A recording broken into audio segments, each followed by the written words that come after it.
The Lord of Terror returns in Diablo II Resurrected, and to help you understand the state of Sanctuary at the beginning of your new adventure, Blizzard put together a brief timeline of the tug-of-war between the High Heavens, the Burning Hells, and the chaotic events that sparked this strife. But rather than making you read the article linked in the description, I've made this timeline into a video format for your enjoyment. So here is Diablo II, the story so far. The demons from... Don't do it! It seems your turn. Fool! I'm not acceptable. What was it up to me? Arise, Diablo, Lord of Terror. Since the first spark of creation, angels have waged the eternal conflict to defeat the forces of darkness and corruption. The eternal conflict. Since the beginning, light and darkness engaged in an eternal war called the Eternal Conflict, each vying for the power to hold sway over all creation.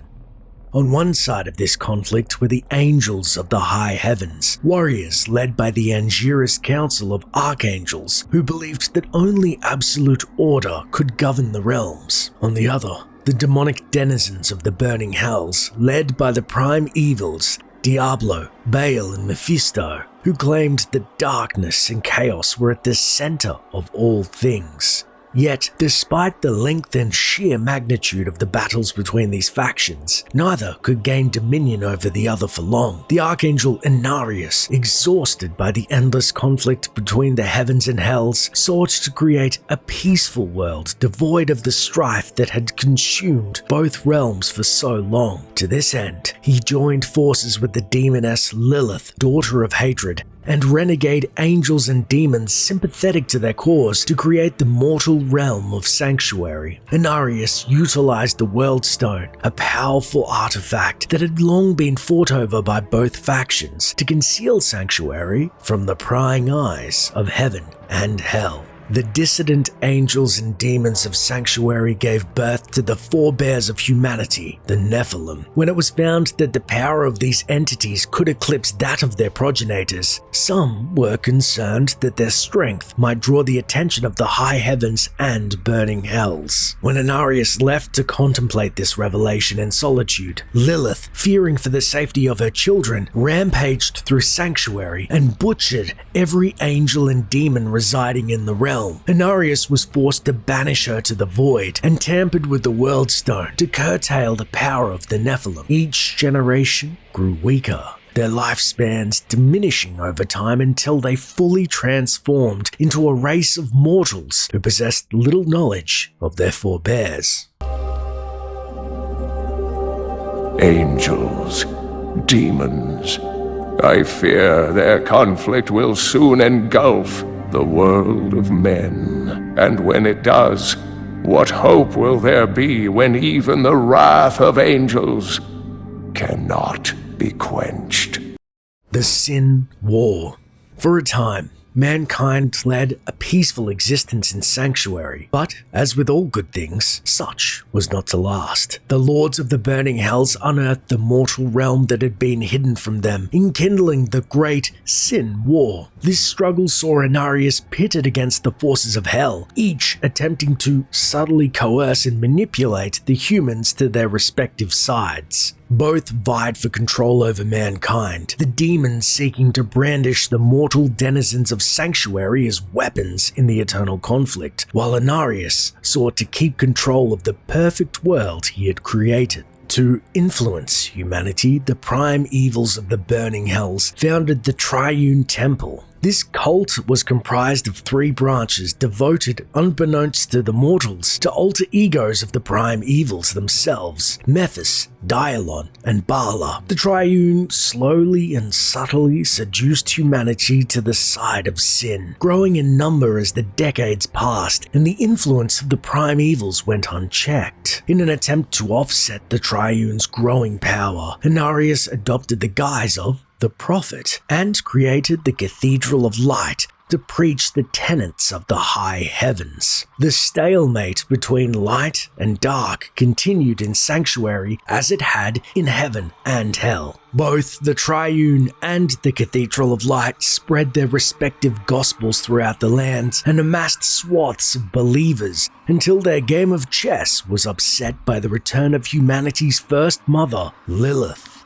Lilith weakened the inhibitions put upon the Worldstone by Inarius, allowing the Nephilim to regain their former powers. She then manipulated a farmer, Uldyssian Uldiomed, into weaponizing his reawakened Nephilim abilities. Uldyssian led his fellow Nephilim in a revolt against the Triune and the Cathedral of Light, further manipulating the Worldstone to amplify the Nephilim's otherworldly powers and drawing the attention of the high heavens to Sanctuary in doing so. A triplicate war broke out, ending only when Inarius banished Lilith to the void once more, and Uldyssian realized that the unchecked Nephilim could spell the doom for all of Sanctuary. He sacrificed himself to once more suppress the power of the Worldstone, divesting his fellow Nephilim of the regained abilities in the process. Following Uldyssian's sacrifice, the Angiras Council and Mephisto convened to decide the fate of Sanctuary. Both sides of the Sin War came to an eventual agreement. In exchange for Inarius's eternal imprisonment in the burning hells by Mephisto, heaven and hell would refrain from interfering in the affairs of Sanctuary and would instead allow humanity's future generations to walk the paths of light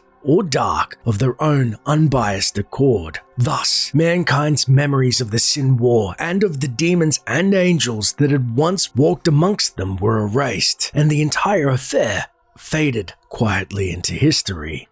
The Dark Exile and the Horodrum. The agreement Mephisto had made with the Angiras Council drew the ire of the four lesser evils of the burning hells, who had begun to question the authority of the prime evils. They believed the three to be unfit to continue to fight against the high heavens and began an uprising that consumed all of hell. The lesser evils emerged victorious and exiled the prime evils to the mortal realm. Mephisto, Diablo, and Baal swept through Sanctuary, ravaging its eastern lands for decades and leaving immense suffering and chaos in their wake.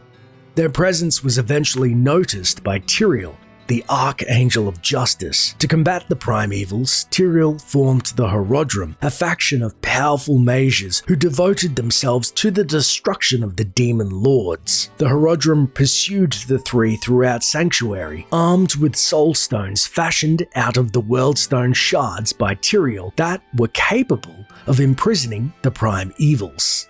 The Horodrum succeeded in capturing 2 of the 3 demon lords within soul stones and locked them away. After a lengthy pursuit, Jared Kane and his fellow Horodrum sealed the last of the 3 prime evils, Diablo, and hid his soul stone beneath Tristram Cathedral. With the evil of the prime evils no longer looming over the land and the duty entrusted to them by Tyrael accomplished, the Horodrum slowly faded away. Once more, the people of Sanctuary knew peace.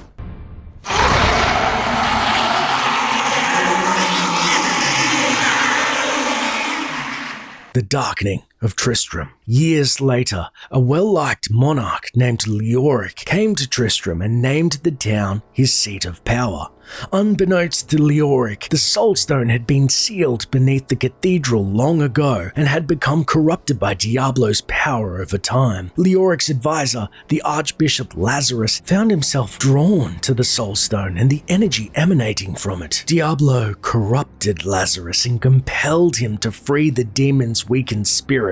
To manifest himself once more, Diablo sought a mortal body to house his ephemeral soul. He tried, first, to possess Leoric, but was unable to fully dominate him, leaving the king a maddened and senseless husk of his former self. Diablo turned then to Leoric's son, Prince Ulbricht. The demon forced Lazarus to embed the soul stone into Ulbricht's forehead, thereby allowing Diablo to seize control of the prince's body. Leoric, driven mad by Diablo's failed possession, accused the people of Tristram of masterminding his son's disappearance and began executing those he deemed guilty. Leoric's knights were forced to slay their king, leaving Tristram with neither ruler nor heir to guide them through the encroaching darkness. Lazarus took advantage of this uncertainty and united the people of Tristram to rescue Prince Ulbricht, luring them into the catacombs neath the cathedral. Townsfolk rallied en masse, but the lies of Lazarus led them only to their gruesome deaths at the hands of the monstrous butcher. Diablo, fed by these sacrifices, grew in power and began summoning demons to terrorize the countryside as he continued to regain his strength in preparation to free his brothers Baal and Mephisto from their own prisons. From the darkness emerged an unlikely hero, one of many drawn to Tristram seeking to put an end to the plague of demons. He delved deep into the labyrinth bowels of the cathedral, slaughtering fiends and uncovering Diablo's nefarious plot before coming face to face with the prime evil himself. The hero succeeded in besting Diablo, but was forced to embed the soul stone within his own forehead to contain the Lord of Terror once more.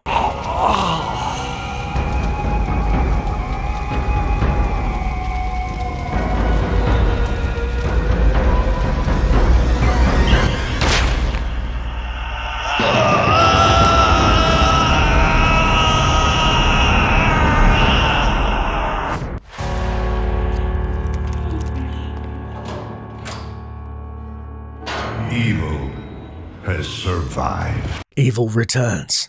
Though the hero had prevailed over Diablo, the power of the Soul Stone overwhelmed him. A broken man who had been hollowed into little more than a vessel for Diablo, the hero took up the mantle of the Dark Wanderer and began journeying eastward. Thus, in the wake of destruction, does the story of a humble new hero begin. Embark, if you dare, upon a journey into the suffocating darkness of Sanctuary, where you'll unravel the mysteries of the Dark Wanderer and unearth the fates of the prime evils.